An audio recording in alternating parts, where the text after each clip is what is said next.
Well, good morning. Yes, it's me, Kenny Polcari, your host of the party, and today is December 31st, 2024. It is New Year's Eve. It's just hard to imagine that another year has gone by, but here are the things that you need to know to get your day started. Well, Santa appears to be asleep at the wheel. Stocks continue to decline.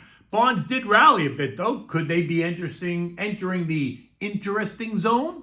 Oil's up, gold is flat, and the dollar continues to kiss new highs. It's New Year's Eve. Go and enjoy yourself because it's all going to be here on Thursday. And what do we have in dinner tonight? Again, it's another dessert for New Year's Eve. It's a Ricotta coffee cream. Simple to make and so good. Okay, so welcome to the final trading day of 2024. Amazing, isn't it? Where did the year go? I have no idea. But one of the joys of the holiday season is the opportunity to say thank you and to wish you all the best for a new year. May peace, joy, and health and prosperity and happiness be yours during the holiday season and throughout the new year. I look forward to what 2025 will bring for us, and I will be here with you as we move through the year. Okay, so take good care. Okay, so look, here's how Bloomberg reports it yesterday. A banner year for U.S. stocks is ending poorly as a retreat in tech stocks extended a stretch of losses that began when the Fed cooled expectations for interest rate cuts 2 weeks ago. Oh boy, what have we been saying? So that relief rally that many refer to as the Santa Claus rally that began on December 20th, well, it ended on December 24th, right? And is now nowhere to be found. In fact, stocks took a hit on the 26th, the 27th, and again yesterday on December 30th. The Dow down 420 points or 1%. The S&P down 64 points or 1.1%. The NASDAQ gave back 235 points or 1.2%. The Russell lost 16 points or 0.75%. The transports gave up 144 points or 0.9, while the equal-weighted S&P lost 52 points or 0.75%. Recall what I have been saying all along. I said that valuation seemed a bit stretched. I said I think the Fed has made a mistake, that they cut too much based on what the data tells us, and that inflation is beginning to rear its ugly head. Note the inflation measures, the PPI, the CPI, and the PCE, all starting to tick higher.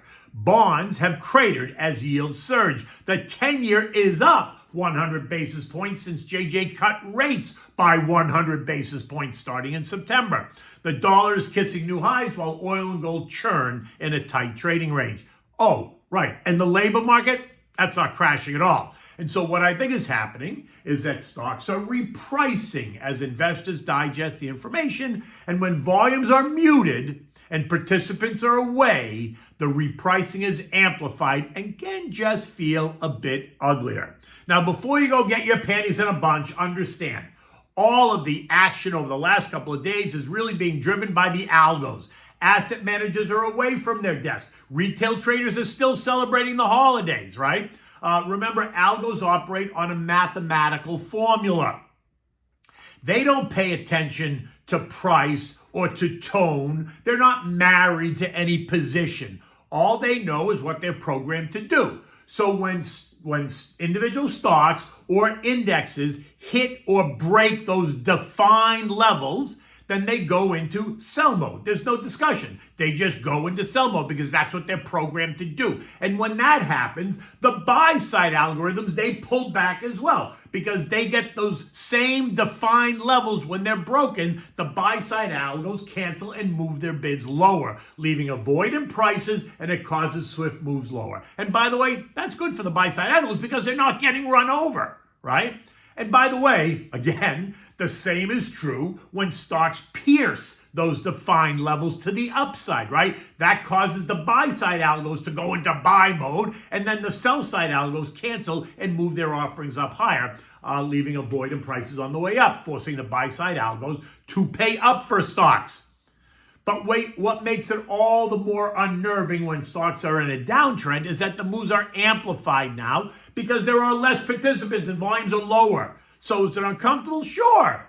But let's not burn the house down, all right? The indexes are still up double digits. The Dow's up 13% year to date. The S&P's up 23.5%. The NASDAQ is up 30%. The Russell is just up about 10%. Now, The Russell, though, is in a curious spot. It is up 10% for the year, but it's also down 9% from the November high, putting it almost in correction territory. In fact, on the 20th of December, it entered correction territory for a swift minute, only to rescue itself by the day's end. It's now breached both the short-term and intermediate-term trend lines, leaving it just 60 points or 2.7% away from its long-term trend line, which would represent a 12.7% move off the high. And if that happens, then it puts it solidly in correction territory. I'm not convinced yet that the pullback is over. I still think there's more work to do for the markets. Recall that November gap that we've been discussing, the one that was created the day after the election on November 6th. Yeah, we still need to fill that. And that means that the S&P would need to trade down to 57.83 or another 2% from here. Now, yesterday, every major sector was lower again, and that's no surprise. Consumer discretionary once again leading the way, down 1.6%. Tech down 1.3%. Communications down 1%. Real estate down 0.5%. Industrials and financials lost 1%. Consumer staples, basic materials, and healthcare all lost 1.3%. Utilities lost 0.4%, while energy was the winner, closing again just a hair below the unchanged line like it did the other day. Home builders down 0.4%. Retail was down 1.6%. Airlines down 0.5%. Disruptive tech down another 2.8%. Semis down 2%. Metals and miners down 0.75%. The value trade down 1.1%, while the growth trade was also down 1.1%. The small cap 600 growth trade, the IJT, lost 0.7%, while the mid cap 400 value trade, the IJJ, gave up 0.75%. And as you expect now, when stocks decline, the fear index surges, right? The VIX was up 9%, and that sent the contra trades higher. The dog was up 1%, the PSQ up 1.5%, the SH up 1.2%, the VIXY was up 2.1%, and the SPSX, right, the direction S&P triple leverage short, was up 3.3%. Now, bonds advanced. The TLT and TLH both up 0.8%, while the AG gained 0.4. The 10-year bond yields fell by 9 basis points to end the day yielding 4.53, while the 2 years yielding 4.24. That was also down 8 basis points. I think some of this is just bargain hunting, as the 10-year yields are high and the TLT is down 11.5% year to date, putting it in correction territory, and the TLH is off 7.8% year to date. Some analysts are suggesting that the chart suggests that the bond market is about to reverse hard to the upside. And if that happens, then yields would plunge and stocks would surge. At some point, I would argue, yes, that's going to happen. But I want to wait and see what this next round of inflation data suggests. The PPI is due on the 14th, the CPI is due on the 15th, and the PCE is due on the 31st. And then let's see what that does to the Fed's narrative. Oil rallied a bit. It was up 51 cents yesterday at 71.11. Now, last week, we pierced trendline resistance at 69.70, but we kept testing it to see if the resistance would become support. Well, apparently oil traders are confident that it is, so they go all in, taking oil higher. In addition, China reported that factory activity has expanded for the third month in a row, suggesting signs of a recovery, and that is seen as a bullish signal for demand.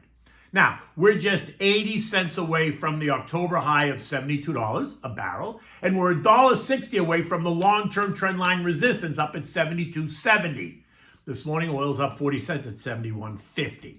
Now, gold is trading at $26.23. It's up $5 this morning, but is still well within that $2,600, $2,700 trading range that we have been discussing. It's up 20% year to date. So that's nothing to sneeze at for gold. That's a big move in gold.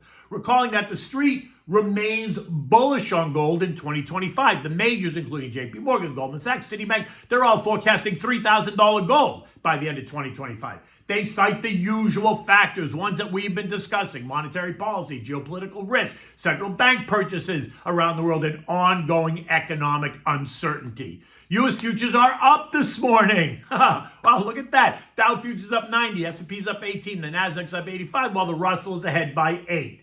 Yesterday's pending home sales came in better than expected month over month. They came in at plus 2.2% versus the expected up 0.8. But they missed on the year over year number, right? Coming in at plus 5.6% versus the expected 7.9%. Now, due to the holiday, the very important non-farm payroll report that usually comes out on the first Friday of the new month, which is January 3rd, is now not due out until next Friday, January 10th. Then we're going to get, after that, we're going to get the PPI and the CPI, and then it's earnings season all over again. It officially begins on January 15th with the release of the big bank earnings from JP Morgan, Citibank, Bank of New York, Goldman Sachs, Wells Fargo, when they all hit the tape. So get ready to digest all the forward guidance that we're about to hear. Will the CEOs be bullish or will they be cautious? So here's a taste, right? Analysts are projecting a continuation of the earnings growth that we saw in 2024. The S&P is expected to report earnings increase of approximately 7.5% year over year for the fourth quarter 2024, accompanied by a 4.7% rise in revenues. Technology, as you might expect, is expected to see robust earnings growth, driven by ongoing advancements in, guess what, AI, and sustained demand for semiconductors. Healthcare is projected to lead the earnings growth, with an estimated increase of 19% year over year. The surge is largely due to the pharma industry, which is expected to report a 50% earnings growth rate, contributing significantly to the sector's performance. Now, if that's true, then you should look at the PPH, which is the VanEck Pharma ETF. It's up 7% year to date, underperforming the broader market. But it is off 13% from the August high, putting it in correction territory, leaving it below all three trend lines, but seeming to find a base here at the $85 level. Names in that group are names that you all know. Lilly, Johnson & Johnson, AbbVie, Novo Nordisk, Merck, Pfizer, AstraZeneca, all mega cap names that you know. Financials are expected to report a 10.7% increase in earnings, with banks benefiting from improved net interest margins and a stable economic environment. Energy, in contrast, is projected to face a decline in earnings by approximately 20.7%, reflecting lower oil and gas prices compared to the previous year. Energy has been another underperformer in 2024. The XLE is only up 0.8% year to date. But look, those earnings are expected, so it's not going to surprise the market unless they're much worse than that. European markets are all higher by about 0.2 to 0.5% this morning. Year-end performance shows Germany in the lead, up 18%. Spain up 14.5%, with Italy up 12%. The Euro stock is up 8%. The UK is up 6%, while France has suffered a loss, closing the year down 2.5%. The SP ended the day down 63 points at 59.06 yesterday. Again, you know how I feel. It's been a good year. If you were in it and you were well diversified, Santa left you plenty under the tree. Next week is a new year. And for those who are just starting out, remember, start out slow. Make sure you create the plan. Be methodical about what you're building. And for those of you who are already in it, continue with your plan and remain strategic, and give your advisor a call if you've got any concerns.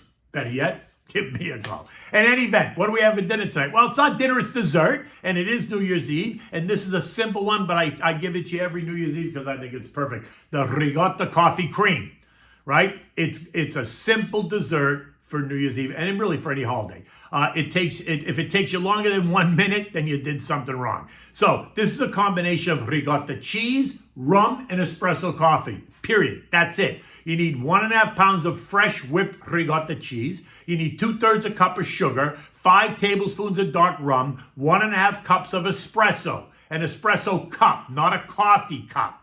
Now, get out the food processor or your blender, add all the ingredients, blend it until you have a nice creamy consistency. When you do, pour that mixture into the individual glasses or small dessert cups or bowls, right? You can use a wine glass for a more dramatic effect if you want. Place it in the fridge and allow it to cool. After your dinner party tonight, remove it from the fridge, adorn it with fresh coffee beans, and serve it. It's really a big hit. Everybody loves it. Simple to make. You're not gonna go crazy trying to figure out a dessert. It's a great New Year's Eve dessert. In any event, like I said, it's been a crazy year. It's been a great year. I look forward to 2025, and I look forward to being a part of your conversation in 2025. Thank you for all you do.